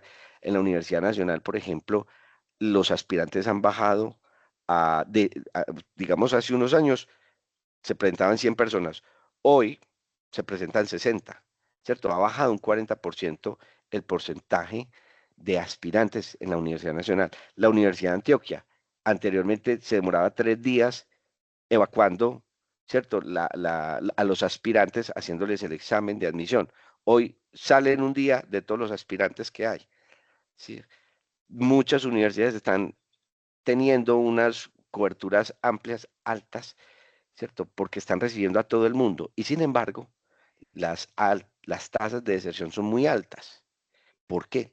Por ejemplo, yo en mi tesis de doctorado, que analicé la deserción estudiantil, ¿cierto? En particular con los ciclos propedéuticos, mm, hice unos modelos de analítica de datos. Analicé alrededor de 22.000 estudiantes. Eso es mucha gente. 22.000 estudiantes. Y de estratos 1, 2 y 3 sobre todo. Y entonces la analítica me dijo, mire, los estudiantes, ¿cierto? Se van con una sensibilidad del 94%, se van debido al nivel de estudio de la mamá. Muchos me dicen, pero ¿eso qué tiene que ver? El nivel de estudio de la mamá, ¿qué tiene que ver? Claro, sí. Y porque preguntan, ¿qué tiene que ver? Haciéndoles caer en cuenta pues de lo que anoté, que las universidades ya es cero matrícula cero, que les dan tiquetes, que hay servicios de bienestar donde los apoyan y los asesoran con el tema de las ciencias básicas, en fin. Pero todavía se sigue yendo. Entonces, ¿por qué? Porque cuando el estudiante va a tomar la decisión, si no hay alguien que lo acompañe a tomar la decisión con criterio, el estudiante va. O sea, si no hay una mamá que esté ahí pendiente, ¿sí? En estas familias que son tan, eh, mm, donde la mamá pues es la cabeza en muchas casas es la cabeza de familia, si no hay una mamá ahí con criterio, ¿cierto? Que le diga, le haga ver las cosas, el pelado toma la decisión de irse. ¿Quién me dijo eso? La analítica de datos, los algoritmos, el machine learning, la capacidad, porque yo hago pues digamos, mirando simplemente los datos, no iba a ser capaz. Mirando los 22.000 estudiantes, yo no iba a ser capaz de reconocer que esos patrones que hay allá. Entonces, eso me lo dijo la analítica, ¿sí? Entonces, ese tipo de plataformas analizan el desempeño porque yo puedo ver cómo le estaba yendo académicamente, cuál es su promedio de semestre, su promedio de carrera y cuáles son otros aspectos, o sea, si viaja en metro, si viaja en bus, si viaja en moto. Imagínense, 150 variables que les medíamos a esos 22.000 estudiantes, ¿sí? Esas máquinas de aprendizaje me están diciendo, mire, ojo, póngale ojo a esta variable, que esa variable le da indicador de por qué se están yendo los estudiantes, ¿cierto? Pero eso genera unos desafíos éticos, ¿cierto? Porque es lo que decía al principio, ¿cuál es el uso y cuál es el abuso? Es crucial usar los datos sin reducir a las personas a perfiles, respetando su complejidad humana. Yo, pues aquí estoy mire que dije, muchos, el 65%, pero es que hay particularidades, hay singularidades, ¿cierto? Entonces tiende uno dentro de esto cuantitativo a meter a todo el mundo en la misma bolsa y no todos están en la misma circunstancia. Hay otros que tienen unas situaciones muy complejas y cada situación es muy particular, muy singular y muy respetable, ¿cierto? Y entonces, lamentablemente, los datos, los algoritmos, los sistemas, ¿cierto? Y todo esto que les estaba hablando nos lleva a que entonces de pronto nosotros reduzcamos esas situaciones a números y a perfiles y entonces no respetemos esa complejidad humana de lo que nos está pasando. Eh, las, hoy hay una tecnología, hay un poder y hay una vida cotidiana, ¿cierto? Mm, y ese relacionamiento con la tecnología, pues, está generando un poder, ¿cierto? Porque la tecnología refleja intereses económicos y decisiones políticas que influyen en su desarrollo y en su uso. Se los decía ahorita, ¿cierto? O sea, ¿cuál es el uso que le está dando el Big Brother a estas inteligencias artificiales? A estos datos, a esta tecnología, ¿cierto? A estos computadores. ¿Cómo estamos haciendo entonces control mediante los datos? La recopilación y el análisis de los datos nos permite entonces predecir y guiar comportamientos cotidianos y decisiones. ¿Cuántos de los que están analizando estas campañas electorales no están viendo esa, tratando de ver esa bola de cristal para predecir y entonces, de acuerdo a esas simulaciones que se hacen, cómo poder influir en la gente a través de campañas, de fake news, de videos que pueden generarse a través de inteligencias artificiales que muevan lo visceral de la gente, ¿cierto? Los estudiantes experimentan el poder tecnológico en cómo estudian y se informan y se relacionan socialmente, ¿cierto? Eh, Hay unas cámaras, por ejemplo en Medellín, pues ya se normalizó el uso de esas cámaras para la seguridad, ¿sí? Eh, Hoy pues se utilizan para prevenir delitos, esa es como la intencionalidad de ellas, para mejorar la seguridad en un contexto pues urbano complejo como es una ciudad como esta. Em, Sin embargo, pues tenemos que cuestionarnos, preguntarnos por el control y la privacidad, porque, ¿cierto? Existen dudas sobre quién controla las imágenes, el almacenamiento de los datos y cuáles son esos límites legales para el uso, ¿cierto? De esa información. ¿Cómo están utilizando esos datos de nosotros? Los datos biométricos, ¿cómo se están utilizando? ¿A quién se le está vendiendo eso, por ejemplo? Si es que se está haciendo eso. Esas son cuestiones que son posibilidades y nosotros tenemos que hacer conciencia de eso. Eh, Tenemos que hacer una reflexión sobre la transparencia porque es necesario hacer conciencia y exigir entonces mecanismos y transparencia que equilibren entonces ese aspecto de la seguridad y la privacidad. La seguridad y la privacidad. Mm, yo no sé si ustedes saben que Medellín se ha convertido en un laboratorio 4.0, ¿cierto? Hace unos años Medellín se convirtió en uno de los 5 centros de laboratorio del Internet de las Cosas, ¿sí? Eh, y se quiere mirar, porque es que Medellín es una ciudad muy particular, con unas gentes resilientes. Fuimos una ciudad violenta, una ciudad que pues tenía los índices de criminalidad más altos en el mundo, o sea, que se mataba gente, pero a manos llenas, lamentablemente. Y sin embargo, pues bueno, no es que haya cambiado del todo, ¿sí? Todavía siguen presentándose situaciones violentas. Sin embargo, nosotros como sociedad, como ciudad, fuimos una ciudad resiliente, nos superamos en muchos aspectos y nos convertimos en una sociedad innovadora, em, que está pues que está usando la tecnología de una manera y sobre todo ese tema del uso de la tecnología. Yo tuve la oportunidad de estar en una pasantía en la ciudad de Rosario, Argentina, y yo me sorprendía porque veía que en muchos lugares todavía se tenían computadores con esas, pues los barrigones, con torres, cuando nosotros, la mayoría de la gente ya trabajaba y tenía portátiles. Aquí a nosotros, inclusive a muchos de los estudiantes se les entrega un computador portátil, ¿cierto? Prácticamente, entre comillas, se le presta, pero prácticamente se lo regalan. ¿Cierto? Y yo veía que todavía, y todavía hay ciudades, hay lugares en el mundo que no se tiene ese nivel de desarrollo, o sea, no todo el mundo puede acceder a un computador. Sí, todo aquí, todo el mundo tiene un celular. Entonces, eso hace y que eso se naturalice y que eso se normalice. Entonces, los estudiosos de estos procesos tecnológicos de vigilancia y control, pues ven en Medellín la posibilidad de un laboratorio social para hacer innovación en gestión urbana. Medellín se destaca por integrar tecnología en la gestión urbana, en la movilidad y la seguridad.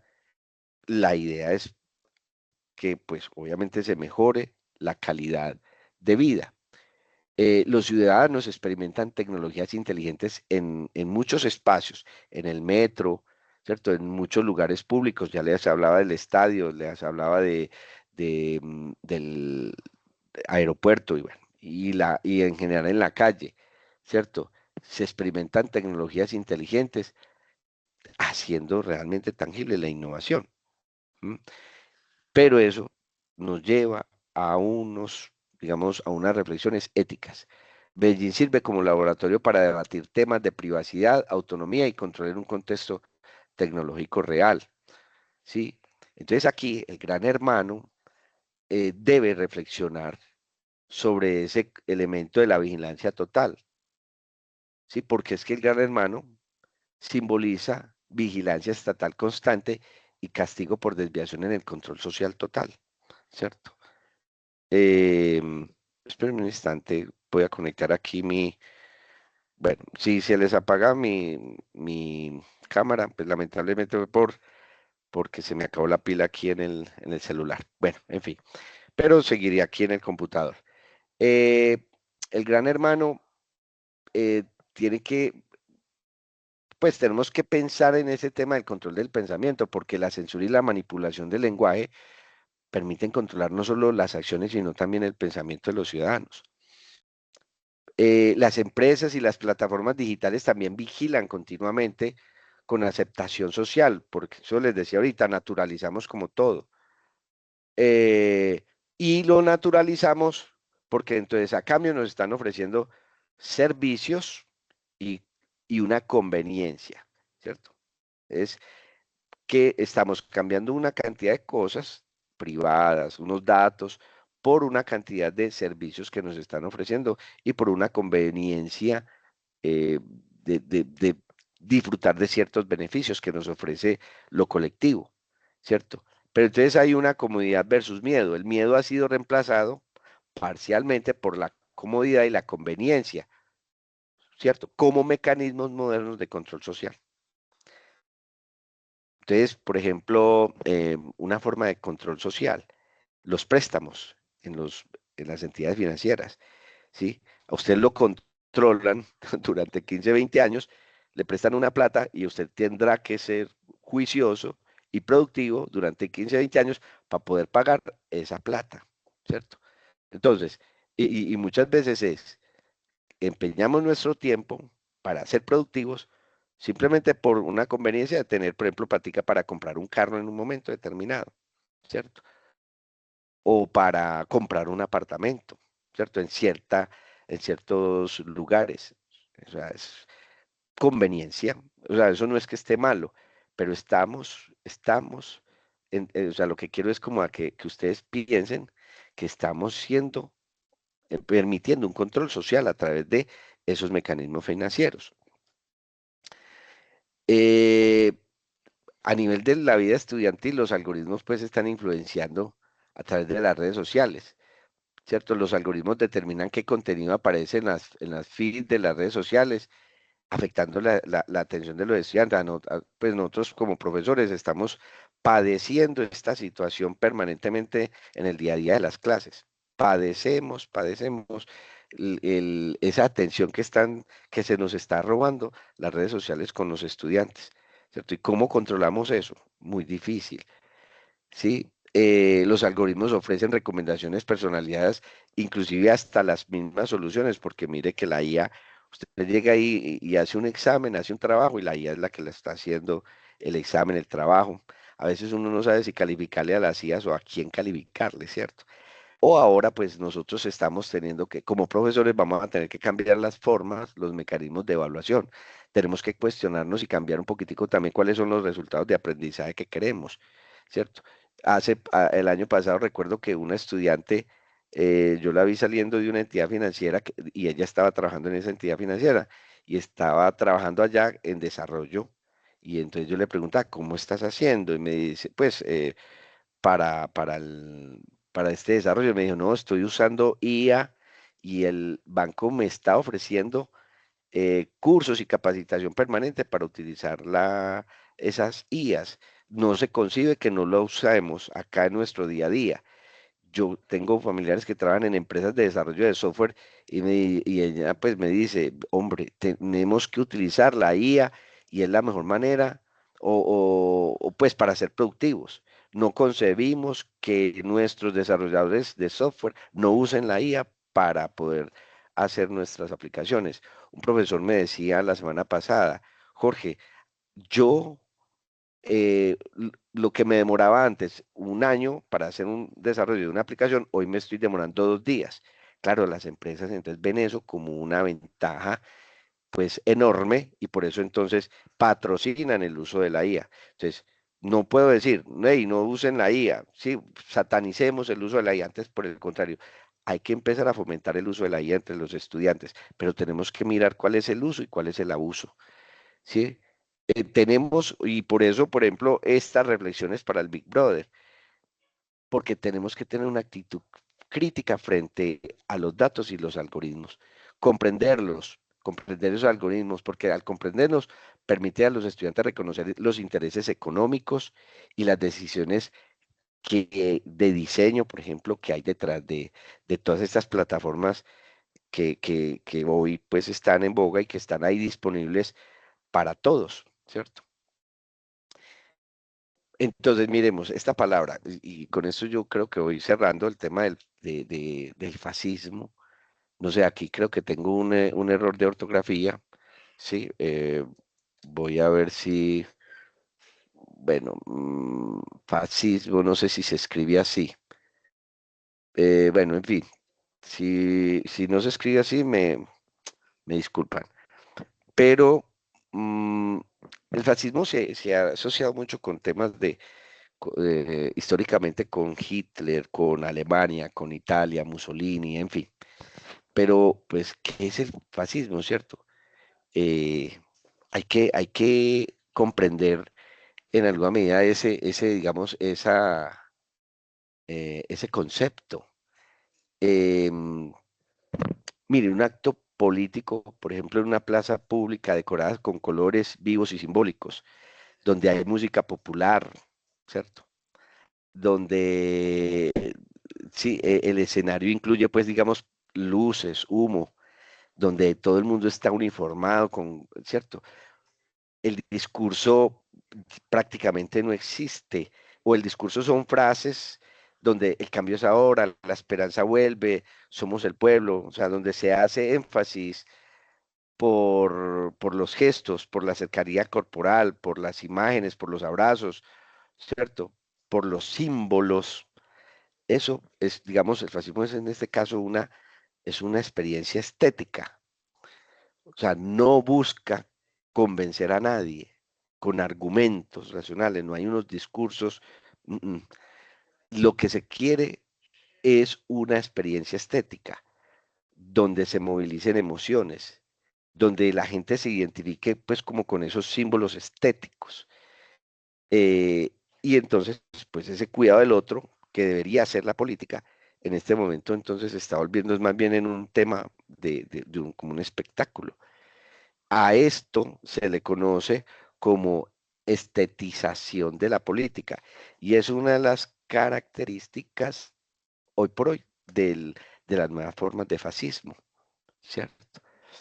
El fascismo, entonces, clásico, pues tenía que ver con marchas, con símbolos, y de pronto los que han visto los videos históricos de lo que se hacía en Alemania, ¿cierto? Esa forma como Hitler hablaba, ese culto al individuo, esos discursos, esas multitudes, esa vigilancia que había y ese control ¿cierto? Del ejército y de los grupos de las SS de los nazis, ¿cierto? Hoy estamos, y algunos pensadores hablan de un fascismo digital. Entonces las marchas empiezan a cambiarse por tendencias y hay que generar tendencias en las redes. Los símbolos entonces se cambian por logos, por interfaces, los discursos por algoritmos, las multitudes por audiencias que tienen esos influencers, esos youtubers, ¿cierto? Y ahora ya esa vigilancia se vuelve una vigilancia consentida. ¿M? Entonces miremos, o sea, ejemplos de, entre comillas, de ese fascismo, de ese fascismo digital, ¿cierto? Ya las cámaras se vuelven un paisaje en nuestro día a día. Las pantallas informativas pues son omnipresentes. Hay unos discursos de orden, de eficiencia, de optimización. Entonces, en este nuevo fascismo digital, no importa el rostro del poder, importa la emoción que produce. Y de esto se está aprovechando en cierta medida el Big Brother. Recuerde que yo llamé la presentación analítica de datos, ¿cierto? Reflexiones para el Big Brother. Y estas son algunas reflexiones que he estado pues tratando de presentarles a ustedes, ¿cierto? El uso y el abuso de la tecnología, ¿cierto? El, cómo esa tecnología entonces se relaciona con educación y hacer conciencia de cómo estamos haciendo entonces, cómo es la vigilancia. No sé, que em, ya estamos próximos a terminar, ¿cierto? Jenny, ¿cuánto tenemos que no veo aquí cuánto tiempo tengo ya disponible para, digamos, las preguntas? Claro que sí, profe, te cuento.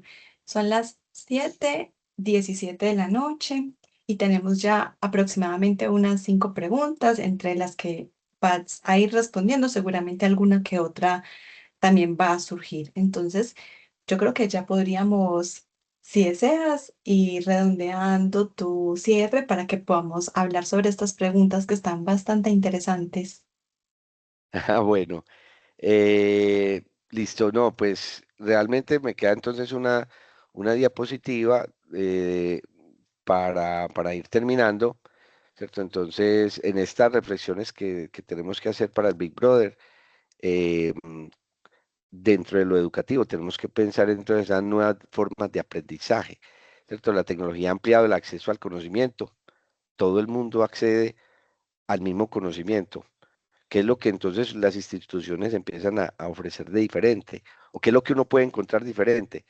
Yo le decía a uno de mis hijos, porque él me decía que quería estudiar en una universidad, y yo le decía, bueno, ¿qué va a encontrar en esa universidad?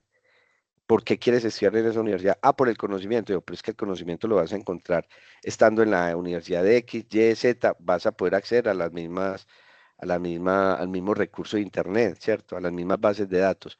Entonces yo le decía, mire, usted lo que va a encontrar es un tema de relacionamiento y eso es lo que marca la diferencia de una universidad a otra, ¿cierto?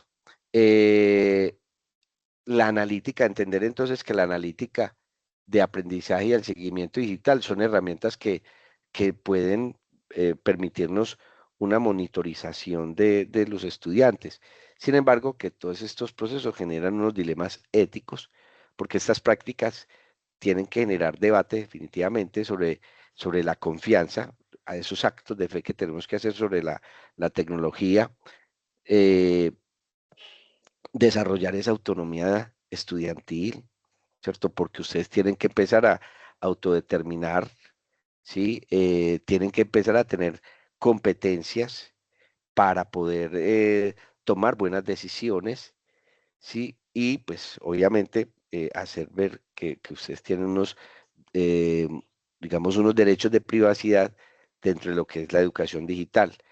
Y pues pensar también en la formación de profesionales críticos, que ese es el sentido en alguna, como se los decía desde el principio, reflexionar sobre esta tecnología, reflexionar sobre la vigilancia, para poder pues tener profesionales conscientes críticos en esta sociedad digital, ¿cierto? Tenemos que pensar, y se los mencionaba hace pues un momento, ¿cierto? Control o bienestar, ¿cierto? Entonces eso genera un dilema tecnológico, ¿cierto? La tecnología puede promover el bienestar colectivo o aumentar el control social, generando un importante debate ético, ¿cierto? La tecnología, pues, ofrece unas soluciones tecnológicas en ciudades como Medellín que mejoran la calidad de vida de sus habitantes mediante innovaciones útiles. Y ustedes son los generadores de esas innovaciones, de esas nuevas innovaciones. El uso de la tecnología amplía la capacidad de vigilancia, planteando riesgos para los derechos fundamentales. ¿Cierto? Miremos, todo esto que estoy ya es para cerrar, o sea, reflexiones para el cierre, reflexiones para el Big Brother sobre pues estos aspectos del uso y el abuso de la tecnología. Y pues obviamente esto es un espacio esencial para que se debata democráticamente los límites y el uso tecnológico para proteger nuestros derechos y muchachos, finalmente pues maximizar los beneficios de ustedes como estudiantes, los beneficios del sistema, los beneficios de ustedes como ciudadanos, sujetos políticos que están formándose para el cuidado del otro, ¿cierto? Ahí termina pues como mi presentación.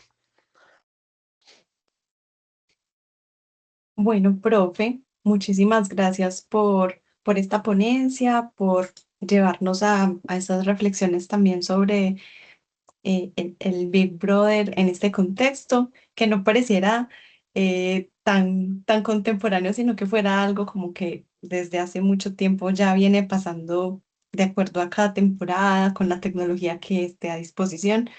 Creo que tal vez es algo que es inherente a nuestra propia sociedad. Bueno, ahora seguramente mucho más masificado. Entonces, te comento que tenemos una serie de preguntas, posiblemente en el transcurso en el que tengamos esta discusión, surjan otras y yo te voy a ir leyendo estas preguntas para que podamos atender las dudas de nuestros participantes aquí en la cátedra de hoy. Cuéntame si estás listo para que empecemos.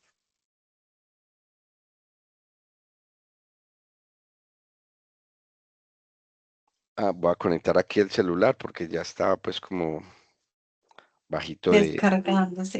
de carga, listo, sí.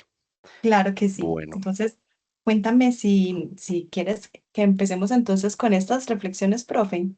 sí, dale, Listo, profe. Entonces vamos a comenzar. Esta primera pregunta la realiza Nicolás Solano Galeano. sí. Basándote en tu opinión personal y profesional, ¿qué considerarías que es el gran hermano en la sociedad actual? Eh, bueno, ¿quién es el gran hermano?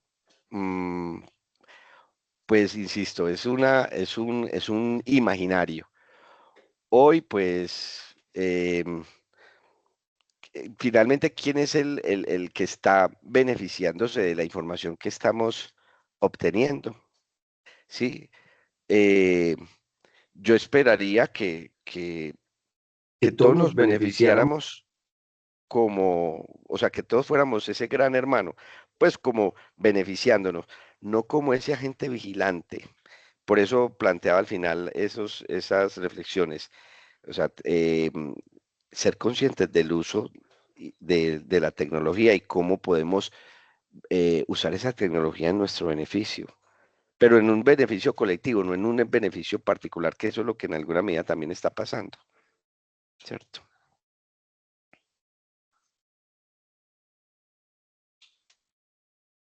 Muy bien, profe.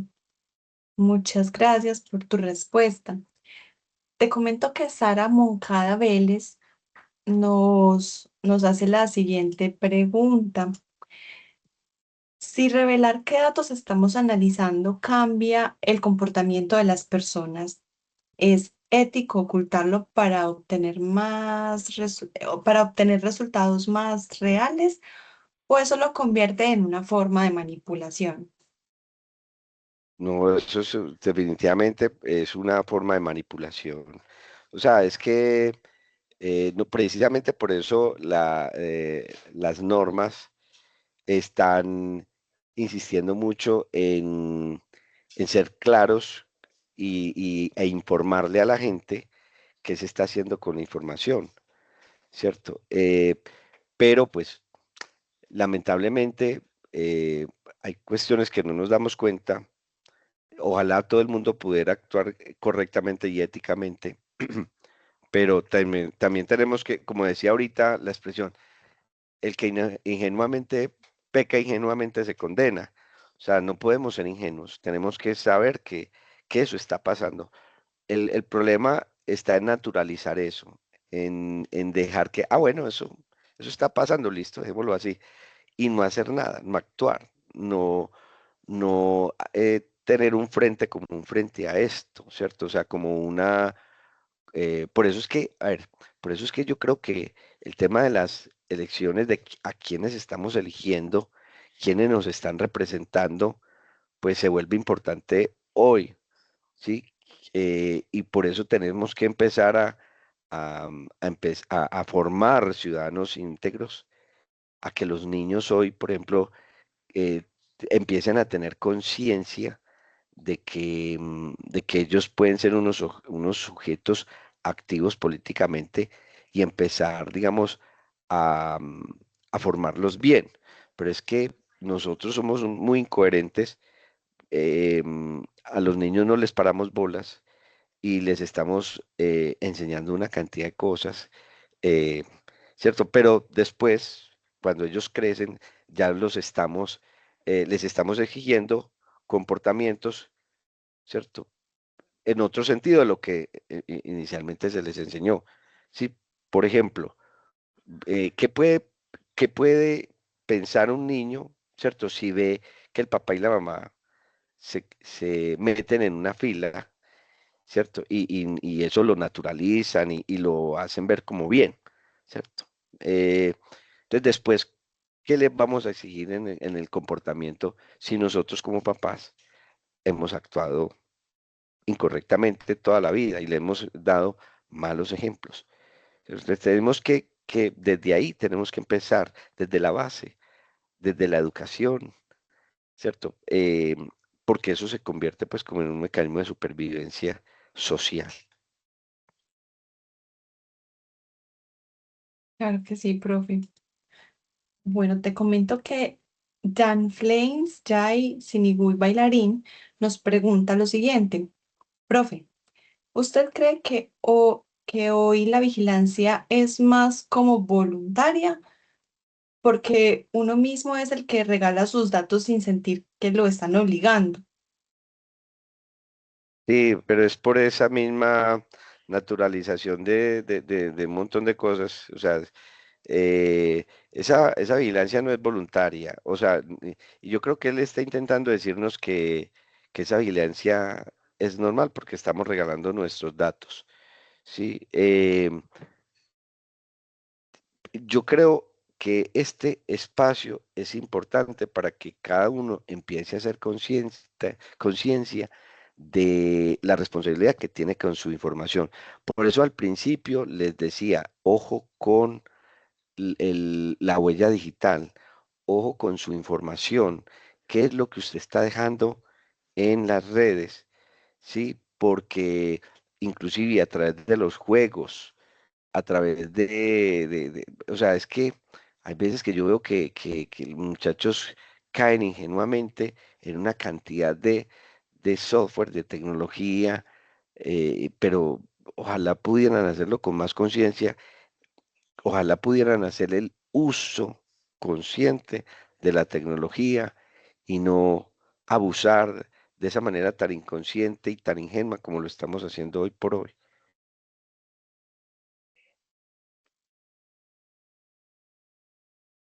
Me da la impresión con lo que nos estás contando y con las preguntas que están realizando los estudiantes hasta este momento, que así como en algún momento fue necesaria y siempre es necesaria que nos estemos como formando, capacitando, me refiero a que todo el tiempo hay campañas de información en los bancos donde nos dicen, vea, tape el teclado de esta manera, no comparta sus datos de acá, nosotros nunca le vamos a mandar un correo para que descargue tal cosa.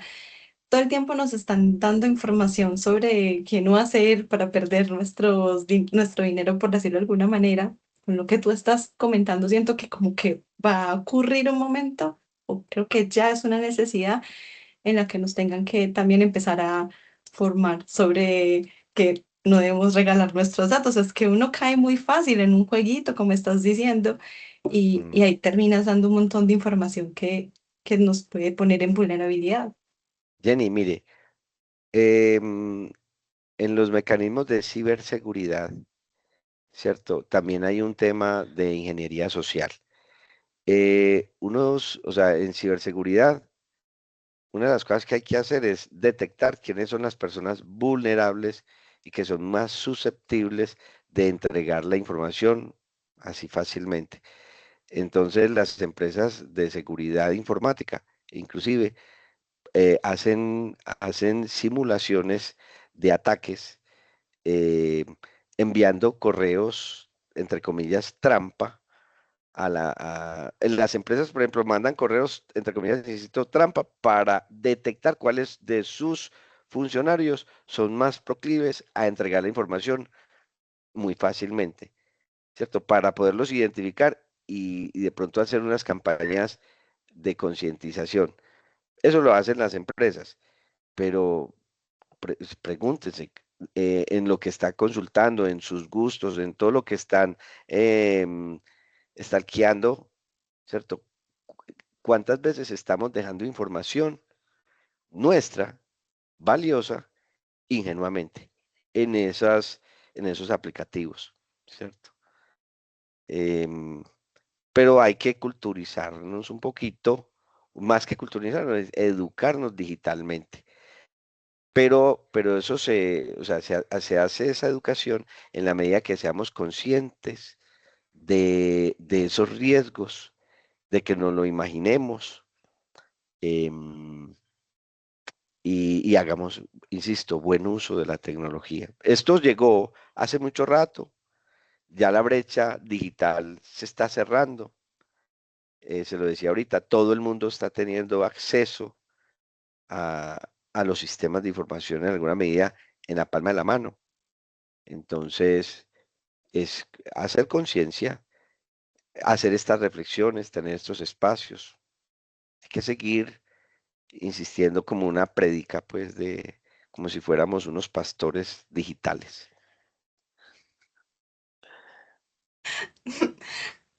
Sí, hay que hacer más prédica. Profe, la siguiente pregunta la realiza la profe María Eugenia. Ajá. Pensando en los dispositivos móviles y las aplicaciones que les deben instalar, que se les deben instalar para que funcionen adecuadamente, ¿realmente son nuestros los equipos que compramos o solo estamos siendo obligados a pagar un alquiler por servicios? Eh, Esa es una buena reflexión, María Eugenia, ¿cierto? Fue la que nos hizo la pregunta. ¿Realmente estamos comprando una tecnología y estamos eh, haciendo propiedad de ella? A ver, así en esa perspectiva, no. O sea, lo que estamos es pagando un derecho como una especie de alquiler o un derecho de piso para acceder a ciertos espacios, ¿cierto? Y tan es así que mire que nos duran, que estos móviles nos duran 2, 3 años. A los 2 años ya estamos cambiando la tecnología por cualquier razón, ¿sí? Y yo les aseguro que yo tengo por ahí 5 celulares por ahí así y todavía funcionan, todavía están bien, ¿sí? Sin embargo, pues cada rato, cada que invierto, pues me estoy gastando 1,5 millones, 2 millones de pesos en estos dispositivos. Y bueno, ahí los tenemos. O sea, que si yo salgo a ninguno de esos computadores, de esos móviles, vale pues lo que pagué en su momento. Sí, entonces finalmente lo que estoy es como en un canon de un arrendamiento de un servicio y que estoy pagando ese derecho de piso para poder acceder a ese servicio, porque si no, voy a quedar en el ostracismo, voy a quedar fuera de ese ciclo vital, que es lo que nos está diciendo, por ejemplo, esa sociedad de la transparencia, de esa sociedad del positivismo, ¿cierto? De la positividad que pues nos están agarrando y nosotros nos estamos em, como volviendo dependientes, ¿cierto? Como esos amores tóxicos que no los podemos dejar ir. Qué buena pregunta, María Eugenia, me gustó. Sí, la profe María, como es natural en ella, tiene unas preguntas que nos implican muchísima reflexión. Y a lo que ella preguntaba también siento mm, que si no estás en ese contexto, pues definitivamente no puedes darte como la oportunidad casi que ni de existir. O sea, De en algún momento, socializar. no hay forma. Por ejemplo, muchísimos de los trabajos que yo hago me llegan por redes sociales y yo no soy una persona gomosa de redes sociales, pero siempre estoy mirando principalmente Instagram y ahí me doy cuenta de convocatorias, envío portafolios y ahí mismo me contactan las personas para el trabajo. Yo siento que si no reviso, pues pierdo de cosas. Entonces, no solo es el hecho de comprar el celular, bajar la aplicación gratuita, sino también como hasta ni siquiera LinkedIn, es Instagram. Entonces, si no estás ahí, no existes. ¿Cómo te contactan? O sea, desligarse un celular y de las redes termina siendo también un asunto mm, privilegio, ¿no? Eh, si yo tengo medio resuelta mi vida, no tengo necesidad de socializar de estas maneras, pues que me pongan un mensaje por Viper, o no sé, o que Mm. llamen al fijo a mi casa, pero si no, no puedes. Pregúntese cuántas personas a su alrededor no tiene un celular. Es que no las conozco. De pronto, hasta en las familias, ¿no? El papá, mamá mayores, al menos uno de los dos tienen. No las conozco. Tienen que ser que donde estén no llegue el internet y que vivan del campo, no sé, pero No, a mi Jenny, alrededor ya en este cercano, momento tampoco. Hace eh, poco estuve en Murindó y allá la señal de internet llega a través de Interlink, o sea, a través de antenas que mandan la señal satelitalmente.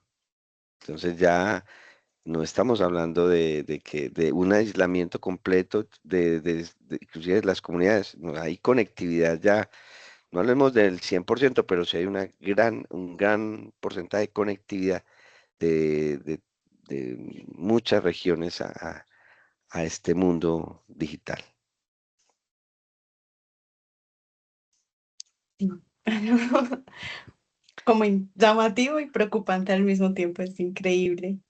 Profe, yo Sí. tengo una pregunta también. Dime, Jenny. Em, de acuerdo a tu experiencia, llamó la atención mucho eso que mencionabas no recuerdo exactamente la palabra, pero era algo como estamos contratando a las personas, no como híbridamente, Híbrida. sino una persona híbrida. Eso me Ajá. atravesó.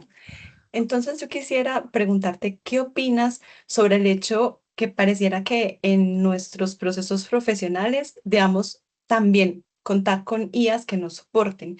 Es decir, además de prepararnos nosotros mismos con nuestras propias habilidades blandas y técnicas y profesionales y saber cositas sobre IA o básico, además tener una propia IA. O sea, ¿qué opinas sobre Sí. eso? No, es que no es que se haya, a ver, una de las competencias que hay que empezar a desarrollar es la forma de preguntarle a una IA. para que esa IA te entregue información valiosa.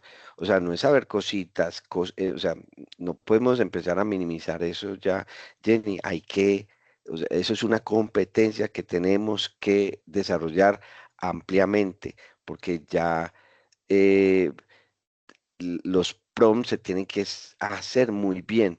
Tenemos que saber preguntar. El año pasado en una de las universidades hice un examen.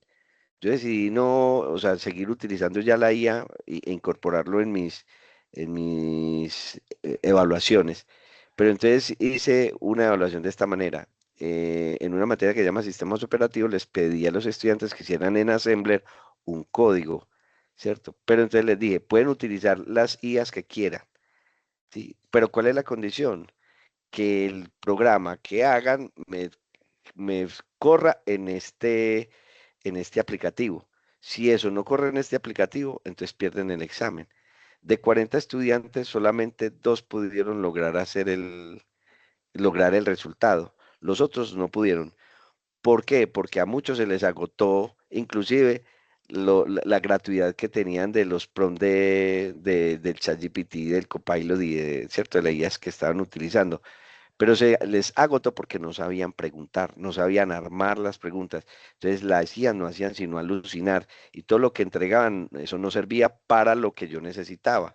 Entonces, en el mundo productivo, hoy por hoy, estamos necesitando, ¿cierto? De IAs que hagan cosas correctas.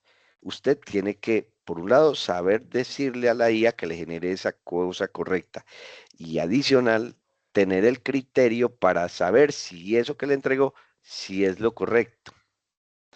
Y entonces, adicionalmente a eso, pues, em, o sea, usted tendrá que, pues, y saber, tener el criterio porque y tomar la decisión, que es el tercer elemento que yo quería decir. O sea, porque finalmente usted es la que tiene que tomar la decisión con eso que le entregó la IA. ¿Qué está pasando inclusive con los estudiantes? Por ejemplo, en desarrollo de software. Ellos le dicen, venga, hágame un código que me haga factorialmente me haga perdón, recursivamente el número factorial, que me calcule el factorial de un número, pero él no sabe qué es que le entregó la IA, no sabe. Y no entiende qué es lo que le está entregando. O sea, para el estudiante, lamentablemente, eso se volvió una caja negra. Y eso va a ser contraproducente para el mismo estudiante. Pero el problema es que eso no es una cuestión bueno, es que hay plazo de 2 años para ver qué vamos a hacer. Lamentablemente es una cuestión de ya. O sea, mañana yo tengo que resolver cómo voy a llegar a hacer una evaluación con los estudiantes para poderles medir los resultados de aprendizaje. El estudiante está frente a la necesidad de cómo voy a entregar una cosa buena, pero que yo entienda qué es lo que estoy entregando. Ya, o sea, es una cuestión que se nos vino y que yo siento que las universidades no estaban ni siquiera preparadas. Ni los profesores, ni los estudiantes, ni las universidades estaban preparadas. La sociedad no ha estado preparada para asumir responsablemente el uso de la IA. Y esto es un tema que desde la quinta generación de computadores, que son los computadores con inteligencia artificial, pues eso ya llegó, eso no es que sea en el futuro, que en 2 años, en 3 años, no. Desde el 2023 esto viene cambiando las estructuras organizacionales, cambiando la dinámica de los procesos productivos de las organizaciones, cambiando los estándares en esos modelos de calidad que se tienen definidos cómo son los procesos y cómo se hacen las cosas en las organizaciones. Eso cambió todo. Llegó para quedarse. ¿Y qué tanto estás usándola responsable e inteligentemente? ¿Y o sea, la extensión tuya, esa inteligencia artificial que es tu extensión, cómo la entrenaste? ¿Cómo la entrenaste? Parta de esta pregunta. O sea, pregúntele, venga, ¿usted sabe quién soy yo? Pregúntele a la IA. Venga, ¿quién soy yo? Pero no desde esa pregunta existencial. ¿Quién es Jorge Mario Gaviria? Hincapié. A ver si la IA sabe quién es usted. Él le va a decir, de acuerdo a las preguntas, a las conversaciones que hemos tenido, puedo decir que, entonces si usted le ha preguntado, perdón la expresión, bobadas, te imagínese, ¿sí? ¿Cómo has entrenado tu propia IA? Porque es una prótesis tuya. Y las empresas están contratando a ese dúo, hombre-inteligencia artificial, con una, o sea, y esa inteligencia artificial con una capacidad computacional que no tienes tú como persona que toma decisiones. Esas son mis reflexiones alrededor de esto. Y no tener miedo. La IA, no le podemos tener miedo a la IA. No podemos tenerle miedo a la IA. Yo siento que el ser humano, por ejemplo, ahorita que la semana pasada, que lo del Artemis, la llegada del hombre a la luna, muchos no creen que el hombre llegó a la luna, ¿no? O sea, dicen que no, no, el hombre sí llegó a la luna.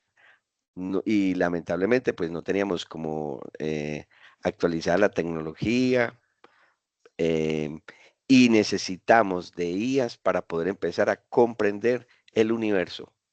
¿Cierto? No porque en nuestra capacidad, en nuestros sistemas sensoriales, no somos capaces de entender qué es lo que hay afuera de este universo. Y necesitábamos de esa inteligencia artificial para poder empezar a comprender lo que se viene a futuro. ¿Sí? Muchos, por ejemplo, no saben que los computadores que se utilizaron en esa misión fueron del 2017. ¿Y por qué no utilizamos computadores del 2023, 2024? Porque es que eran computadores que ya estaban probados que funcionaban en el espacio. De hecho, el Windows que se utilizó es el Windows 8, estamos en el Windows 11, me parece, ¿cierto? Pero es que necesitaban tener la certeza de tener tecnología certificada infalible. No puede fallar, no podía fallar nada, ningún componente de esos sistemas de información. Entonces, por eso se utilizaron computadores de 2017 y con sistemas operativos que ya estaban, pues, que ya están suficientemente probados. Sí, pues bueno, pero, y ahorita la inteligencia artificial nos va a ayudar a comprender el mundo, todo lo que se viene desde los modelos matemáticos, o sea, porque son extensión de de nuestros sentidos de percepción. O sea, es si hay sexto sentido, entonces la inteligencia artificial nos va a ampliar esos otros cinco o seis sentidos que tenemos. Va a ser un séptimo sentido más. Pues aquí estaba haciendo ciertas elucubraciones mentales, pues, pero Fascinante, la necesitamos para entender, para fascinante. comprender lo que se viene, para entender el mundo. No, Por eso totalmente no, fascinante. Muchas no, yo gracias, apenas profe. estoy apenas empezando a pensarlas también, apenas pues estoy empezando, yo no tengo la última palabra, ni esto aquí no es de verdades absolutas, pero porque yo creo que todo el mundo estamos viviendo y estamos utilizando estas IAs, pero hay que reflexionar alrededor de uso y abuso de esta tecnología. Sí, totalmente, profe. Me alegra mucho que yo te hubiera hecho esta pregunta porque creo que pues, también terminaste hablándonos de muchísimas otras cosas que son también muy interesantes. Y con esa pregunta justamente estábamos llegando al final de las preguntas, que creo que el tiempo apenas nos está dando. Y Ujú. quería, profe, recordarte que nos gusta mucho pedirle a nuestros invitados, y eso también te incluye, pues la despedida con una reflexión final corta, pero antes de que nos la entregues y mientras la vas ahí reflexionando y pensando, recordarles también a todos nuestros participantes y quienes van a ver esta grabación en próximos momentos, que la próxima semana tenemos una charla con el profesor Rafael Mauricio, quien es publicista de la Universidad Pontificia Bolivariana, es magíster en estética de la Universidad Nacional de Colombia y doctor en artes de la Universidad de Antioquia. Ha trabajado como docente universitario en diferentes instituciones como el Pascual Bravo, la Universidad Pontificia Bolivariana, la Católica, la Luis Amigó y la Corporación Académica Tecnológica de Colombia. Entonces, Ahora sí, profe, te doy nuevamente la palabra después de estos avisos para invitarte a que nos regales una reflexión final sobre toda esta charla y sobre todas estas reflexiones también que nos has brindado en la noche del día de hoy. Bueno, una reflexión así corta. Yo creo que el peligro no reside en los datos, ni en los algoritmos, ¿cierto? Ni en la tecnología misma. Yo creo que el verdadero riesgo, pues aparece cuando en nombre, pues como de la seguridad, de la eficiencia, del mismo progreso, eh, yo creo que renunciamos silenciosamente a la libertad, a la crítica y a la responsabilidad moral que tenemos, ¿cierto? Entonces, no hay que renunciar a la crítica, hay que reflexionarla y hacerla responsablemente, ¿cierto? Muchísimas gracias, profe, por tu ponencia, por tu charla. Gracias por estas, estas horas que nos regalaste, por todos los temas que nos trajiste. Como siempre es un placer tenerte acá en Cátedra Muchas Nómada. gracias. Y un abrazo a todos los estudiantes. Gracias Claro que por sí. escuchar. Feliz noche para todos. Feliz noche, profe. Gracias, un Gracias y abrazo. feliz noche para todos.